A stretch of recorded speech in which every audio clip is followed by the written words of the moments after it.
Hello and welcome back to Palaeocast. My name is Dave Marshall and you're listening to episode 149, which is the second part of a three-part guest interview on Palaeoart in popular culture.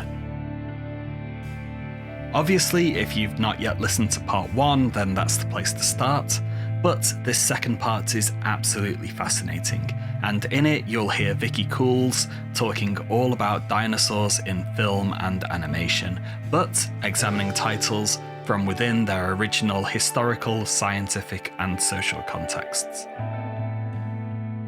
As always, we've got multimedia that accompany this episode on our website, and likes, shares and comments on social media are always appreciated. Feel free to get in touch anywhere, anyhow with your episode requests for 2023. We wish you all a happy new year, and I hope you enjoy this episode.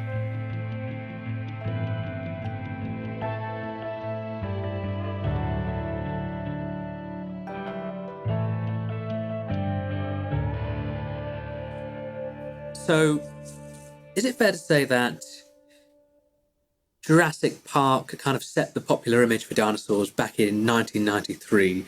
Because I think for the last 30 years or so, when people think of dinosaurs, they think of the Jurassic Park dinosaurs, because that movie was, of course, a blockbuster. It was, the first time that the CGI had been used to display these animals as vibrant, dynamic, active, intelligent animals.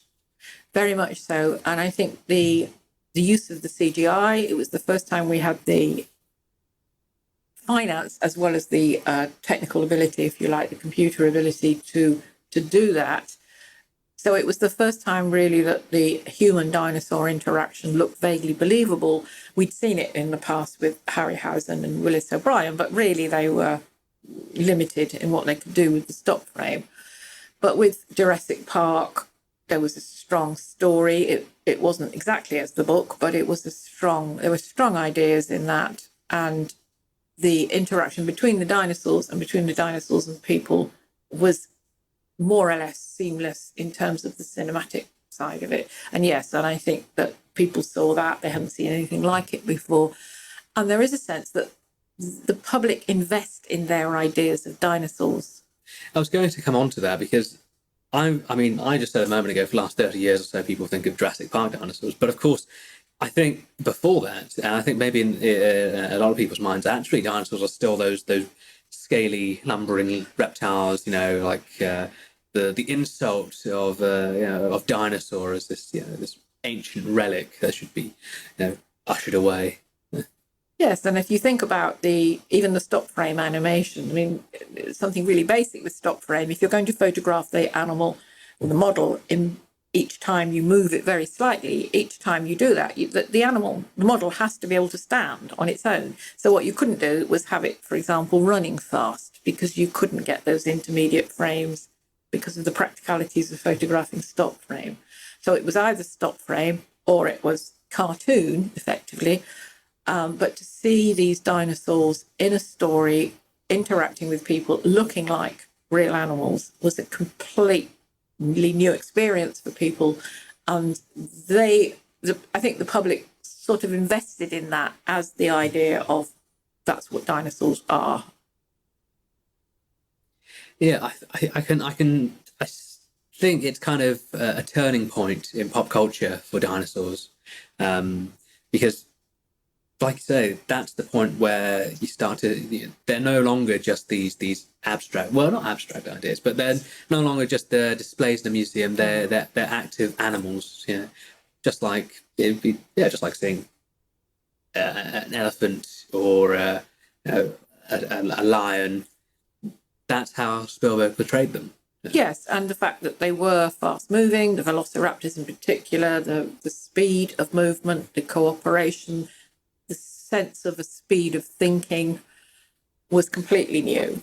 A bit more so with them, I think, than the T-Rex, although the T-Rex tried to chase the Jeep.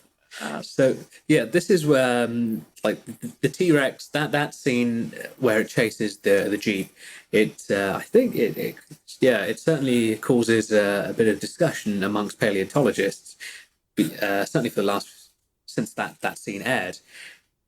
we now know that T-Rex was probably not that fast at all. And I think they kind of allude to that in the film where I think Ian Malcolm's character knocks the Jeep out of gear. So that's why it slows down so the T-Rex can catch up. But I think, if I'm not mistaken, back in the time, the paleontologists of the day were telling the animators,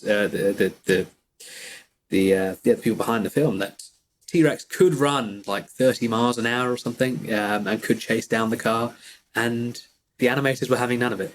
Exactly, and what was happening was the advisors were saying, yes, we think it could run at that sort of speed, but animators are so used to making things look right, and if it looks wrong immediately, even if you don't know why it looks wrong. And discussing this with somebody who knew some of the animators, they had taken this on board and said, okay, we can have the T-Rex running at that speed. As soon as they tried to animate it at that speed, it looked wrong. Intuitively, instinctively, it looked wrong. The animators said, no, we can only take it at this speed, which was ultimately found to be approximately the speed that the later work on T-Rex's velocity, if you like, I think that's amazing that you have these animators who, they're not paleontologists. They don't really know about the animal, but the fact that they know about how to make these things move and work. It's they have that kind of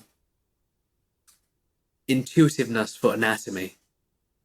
Perhaps is that a way? Yes. Yeah. Now there's another lovely example of that. If you're familiar with Walt Disney's Fantasia, with the Rite of Spring sequence in that, which I'm sure many of you are. But the same thing was happening with the animation there. Those animators, they were trying to get input from paleontologists. They had Roy Chapman Andrews and Barnum Brown nominally advising them. It's arguable how much input they did actually have. But the interesting thing that happened there, and it's a sort of little aside, if you like, but at the time, T-Rex was still thought to take the what we call the kangaroo pose. The tripod. The tripod, sitting upright on its tail. And it looks like that when you first see the T-Rex, when it's first revealed in the thunderstorm. The T-Rex is then going to chase the other dinosaurs. As soon as the T-Rex starts to move and run, the animators brought the head down, the body horizontal, and the tail up. So it looked and moved like the portrayal of T-Rex that we now know is the one in that stance. But they did it instinctively. They could not make that T-Rex move in that original pose. So affecting that sequence, which comes out of that sequence, is another interesting comparison, because as we know, it was Robert Barker who came up with the whole concept of the dinosaur renaissance and the idea that they were fast, possibly hot-blooded, possibly a bit more quick-thinking, and so on, which was 30-odd years after that film was animated. But if you look at the chase sequence, when the dinosaurs are running away from the T-Rex, it's quite fast cut. So you're cutting between different dinosaurs. One of them stumbles and falls, which is quite startling.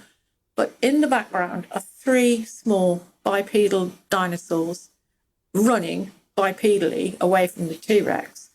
And if you look at them, and you can freeze frame it on a DVD or whatever. Those of you familiar with Barker's famous drawing, that was the frontispiece to Ostrom's famous paper, that is of the running Deinonychus. The running Deinonychus.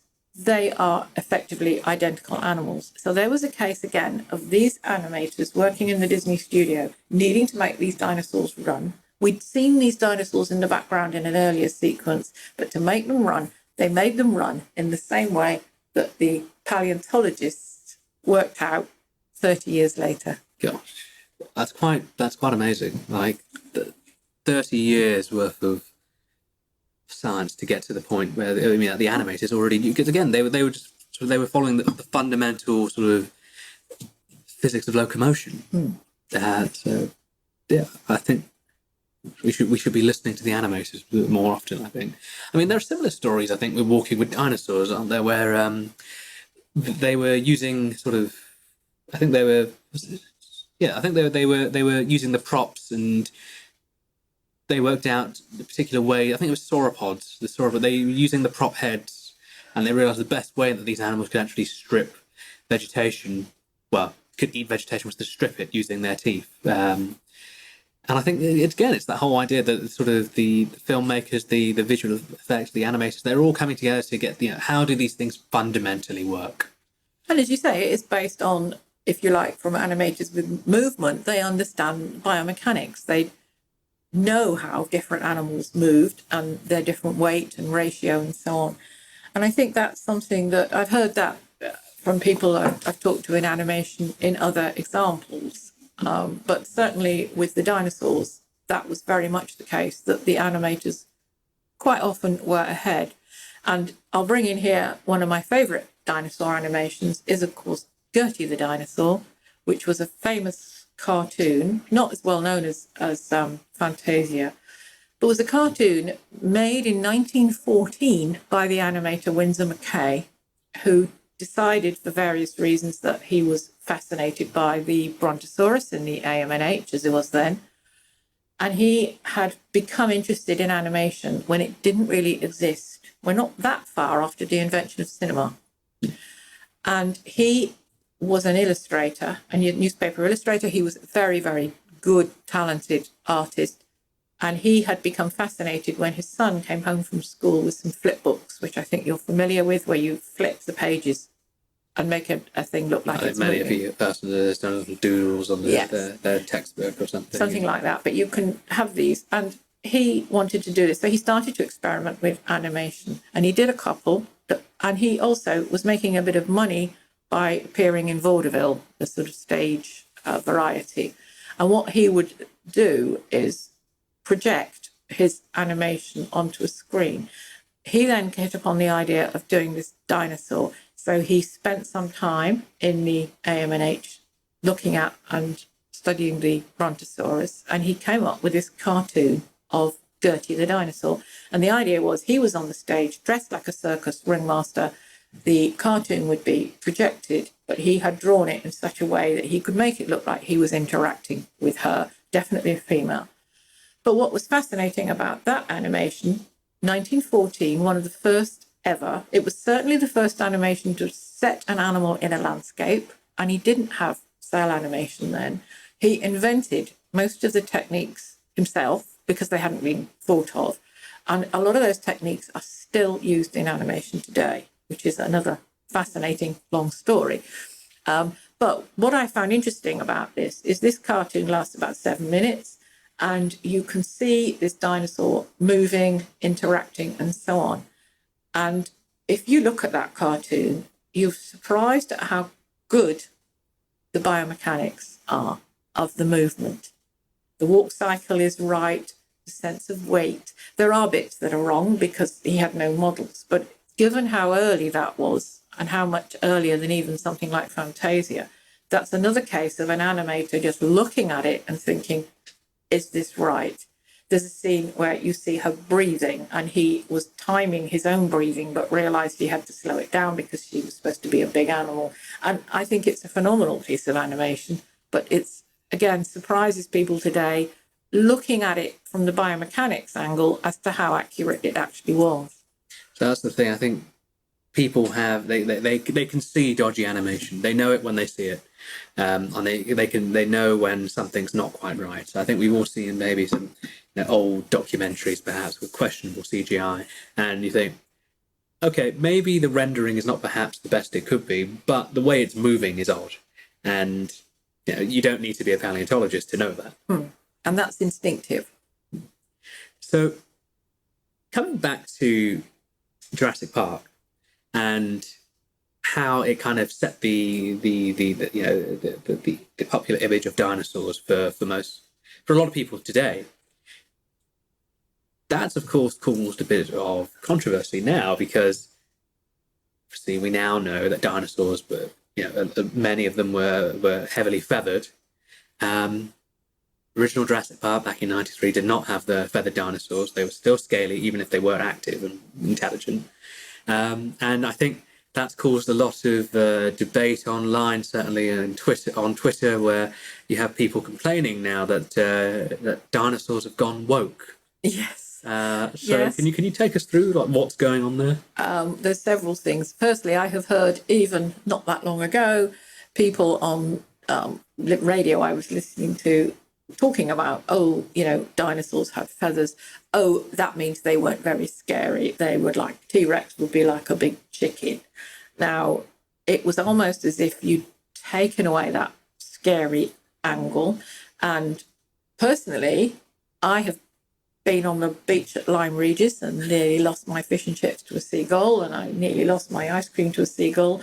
Or if you come face to face with an ostrich or a cassowary, I think they're quite scary. I was going to say, there's a shoebill as well. If you look up those on Google, you'll see. Actually, you know what? That's a bird you wouldn't want to come across. So there's this perception that by giving them feathers, without thinking it through, by giving them feathers, that takes away the scary angle. I think the other thing that's caused the recent uproar, this whole sort of lashback against what they're calling the expression woke, was, for example, in Prehistoric Planet, we saw the male T-Rex as a caring parent. So they saw the sequence in that show was the male T-Rex taking his young across to the island, and the idea being that, well, we think T-Rex should be scary, they've taken our monsters away, which then leads you down the route of it's a dreadful word, but the monsterization of dinosaurs. But the idea of something like T-Rex, which had always been portrayed as to some extent the villain, not necessarily, but to some extent the villain. So the T-Rex rescues them at the end of Jurassic Park and takes on the velociraptors and so on. But that idea of it being this big, fierce predator, there is this reluctance to admit that actually they might have had parental care and so on. Even though we did see that, didn't we, in one of the Jurassic Park sequels, where in the Lost World, in the Lost World, where they rescue the baby and mend its broken leg and so on. But I should mention the humans mend its broken leg, not the T-Rex. Not the T-Rexes. The T-Rex, yes, but the T-Rex mother is not impressed and so on. But they come to recover their chick. That's right. They come after it, and it seems to me a sort of claiming of the dinosaur as a beloved monster, which I think ties in with the reluctance to think of them as being feathered and so on. And do you think, is it a question that T-Rex is on a bit of a pedestal because it's that iconic dinosaur? It's one of the iconic dinosaurs: T-Rex, Triceratops, Brontosaurus. I think Velociraptor perhaps nowadays, but only because of Jurassic Park, really. Before that, I don't think it was well known. No, and I think there's an interesting thing around T-Rex, and I do think some of this comes out of Disney's Fantasia. And I'll talk a little bit about that because it's really interesting. Again, from what I've been doing, looking at the sort of cultural background, it was known as a big carnivorous dinosaur, but there were others around as well. So it wasn't the only one. If you watch the film Fantasia has 8 separate sequences, completely discrete sequences, where animation is set to classical music. Some of it's abstract, some of it's stories. Some of you might remember the dancing hippos or the Chinese mushrooms. At the start of every sequence, the master of ceremonies stands and explains what's going to happen. At the beginning of this sequence with the dinosaurs, it's set to the music of the Rite of Spring. But the master of ceremonies talks about the dinosaurs, and he talks about the fact that some of them were evil. Among the dinosaurs, he uses the phrase were gangsters and bullies. I was going to say, I've never really understood where that came from. Like, why gangsters? Like, I can understand maybe bullies, but gangsters? Well, if you think about that period, we're in the 1930s when they were animating. The gangster culture had come out of the American Prohibition. So you have to basically get back into American history. So we had Prohibition, and Prohibition drove the whole buying and consuming of alcohol underground, and it was controlled by a gangster culture, subculture. And then you started to get the films that were made about gangsters. And some of these early gangster films, before the full censorship system kicked in, were actually quite violent and so on. And at that point, a gangster and we know the name of somebody like Al Capone, but the gangsters were seen as these really bad guys. It was organized gang crime. They apparently had no qualms about knocking out their rivals and so on. And the expression, the fact that the master of ceremonies in the film uses that expression, implies that the audience knows what he means. So it's kind of using sort of the current events, the current affairs of the time to help, make these animals relatable. Yes, exactly. So I think most people at the time probably would be aware of sort of things like the mob wars between the rival gangs and things like the Valentine's Day Massacre and whatnot. And they would have seen the films, which obviously were fictitious, but there's a nice example. When you first see the T-Rex in Fantasia, it's got this slightly sinister grin. So it's showing its teeth, but it's got this sinister slight, it's not a smirk, it is more of a grin. And there's a really nice film, which I've got the still, which I used to compare, and that slight sort of sinister grin that you got with the gangsters when they were relating to, they're about to do something, they're waving a machine gun around or something. And I think that the fact that the expression used in that introduction was bullies and gangsters was relating what they were going to see in this T-Rex character to characters that the audience already knew about, which was, as you said, the mob. I mean, I would never have thought that, the T-Rex and sort of the mobs of Prohibition would have been linked. But so I think, so that kind of sets the idea of T-Rex as the big bad for years, because obviously Fantasia came out in, what was it, 1940 it was released, and it has appeared on and off occasionally ever since, and it's obviously available now on digital media. But I have talked to grown paleontologists who are practicing now who were terrified. Because if you think about being in a cinema, you're seeing these in colour for the first time. There's very, very dramatic, uncomfortable music. Stravinsky's music is not easy. So it wasn't like when they used Beethoven's Pastoral for another sequence. And it really did frighten people, children particularly. And I think there was that memory of that, which was carried on through.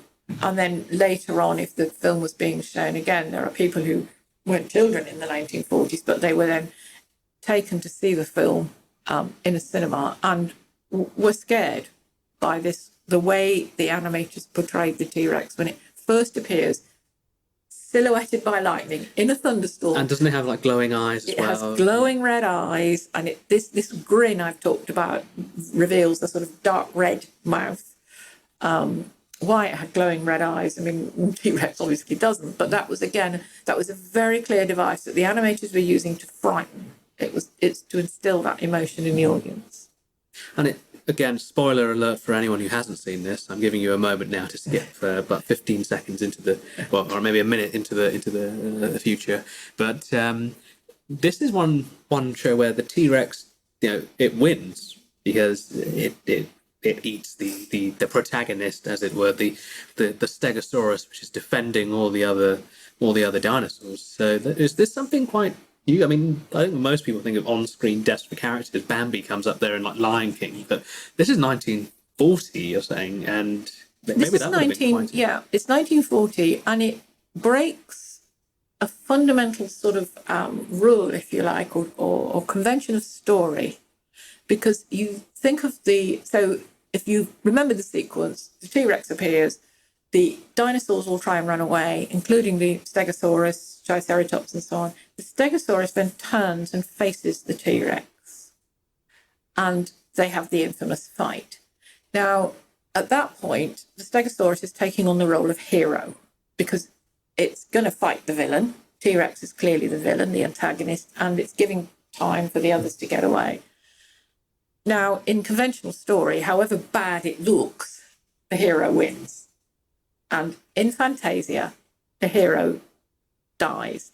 The T-Rex wins, and the actual last shot you see of that sequence is the Stegosaurus on the ground, dying. You see its eyes, and it closes its eyes. And then you see the T-Rex start to bend over because the T-Rex is going to eat it. So if you're a 7-year-old So that'd be quite something for your sensibility, like the sensibilities of the time. That would have been quite scary for them. Yes. Let alone for the kids today. Like back then, that must have been. So it was this sense of breaking the rule of story, which was fascinating, because stories do have a fairly conventional structure, whether you go back thousands of years in mythology or film that's come out this week. There is that standard sort of convention, and it broke that. And I think that added to the T-Rex broke the rules, if you like, by killing and starting to eat the Stegosaurus. Quite fast, yeah. It's quite something to see how all these different sort of influences come into affect the portrayals. Because I think in Fantasia, that's also true of the end of that cartoon section with the dinosaurs, where it talks about how dinosaurs may have gone extinct. Now, the end of that sequence is showing, again, some of you might be familiar with it, all the dinosaurs trekking across the desert in the heat under a blazing sun, dying of thirst, trying to get water out of the ground, sucking up mud pools and so on, in a lot of dust. And the question became, why did they show it like this? One of my areas of research has to be what was known of the science at the time, what was the best explanations. And there was no explanation that was consistent about why the dinosaurs went extinct. They knew they were extinct, but they didn't know why. And there were lots of conflicting theories. One was that it was the cold. One was that the mammals had eaten all the dinosaur eggs, and so on. I could list several of them. They chose to show it as being heat and drought. And so the question was why? Now, in America at the time, there was a hugely influential event which affected the whole nation. And that event was the Dust Bowl. It became known as the Dust Bowl. That was in the mid-1930s, was a huge ecological disaster. Farmers were trying to grow wheat and raise cattle in the Midwest. The Midwest had been given out as cheap land to people, and there was a huge demand for wheat after World War I. And so it looked like it makes sense for them to go and farm there. The problem was they were farming land that had been held together by native grass. They were taking up this grass and farming it. The grass had been holding, if you like, the topsoil in place. It was a very dry time. What had actually happened was that the combination of drought, and you do get a lot of strong wind there, basically just stripped the topsoil away and created huge dust storms and completely destroyed the living of all these farmers. Totally. So dust storms were covering everything. Cattle were dying, farms were being buried in dust, and so on. I mean, one of these dust clouds was so big and powerful that it actually got as far as the East Coast and the metropolis on the East Coast. Now, that was something that became very well known. The government employed photographers. There's a famous photographer called Dorothea Lange, some of you might have heard of. So they were commissioned to take photographs of these events and of the people. These people became migrants, and where most of them went was California. And so all these people had no reserves. They were upping sticks and taking their truck and their family and just going to California, desperate to find work. So you were in a situation where millions were flooding California. The Disney studios were in Los Angeles, and Los Angeles itself had problems with what the native population in Los Angeles was seeing as immigrants, people turning up, desperately wanting work. There wasn't any, and so this became two areas. One was the actual knowledge of this as a huge disaster that was publicized all over America, mostly by these photographs, and the other was California in particular being affected by this influx of people. So they would have had a front row seat to this American refugee crisis. It was very much a refugee crisis. In, again, the introduction to, I'm really surprised that nobody had picked this up when I've been doing my sort of literature review and sort of background research. But in the introduction that I mentioned earlier, the Master of Ceremonies uses the phrase the dinosaurs went extinct, they marched across a gigantic dust bowl. And he uses that expression in the introduction. So he, again, or the studio, was assuming that the audience knew what he was talking about. I imagine that they probably, like, the amount of people that had been affected by this would have loomed large in the American psyche. And it still was to some extent. I mean, it was quite a while before it had sort of calmed down. They changed farming practice and so on. So by the late 1930s, this was a huge issue. It was a huge issue nationally because of the disaster, and it was a huge issue in California because of the influx of refugees. So it seems that in these areas where we don't know, that it's a common thing for the animators, the filmmakers, the artists to insert perhaps things from their present sort of pop culture.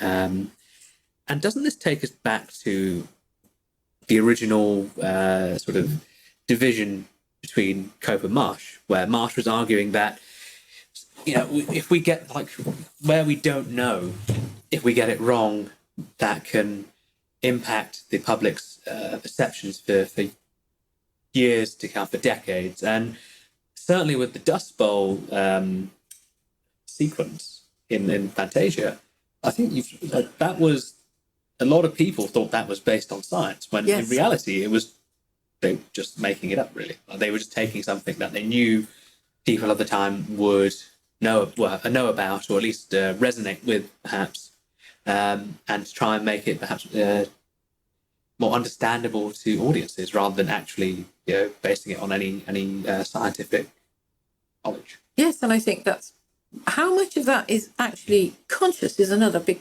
debate, of course, because the animators and the production designers and Disney himself, Walt Disney was very hands-on on this whole film, were going to make these decisions.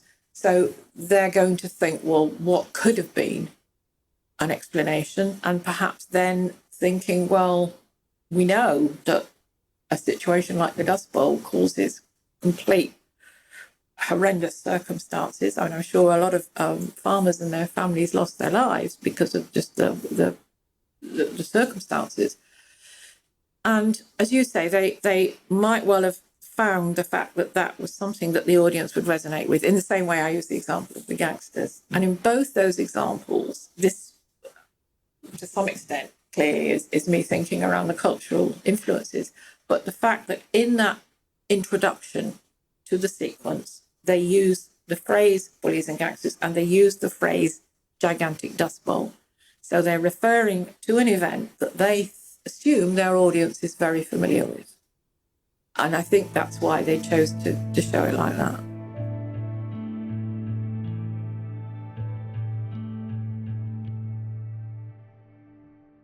Palaeocast was brought to you by Dave Marshall and Liz Martin Silverstone, with contributions from Tom Fletcher, Vish Venkat, and Elsa Pancharoli. Music was composed by Patrick Kendall Smith. Palaeocast was made possible by funding from the Paleontological Society and the Paleontological Association, but the show now relies on funding from you, the listeners. So, if you've liked this episode, please consider donating, and thanks to everyone that's helped out so far. Please visit palaeocast.com for the supplementary material to this episode and for our archive of past programs, and follow us across social media platforms to get all the latest news.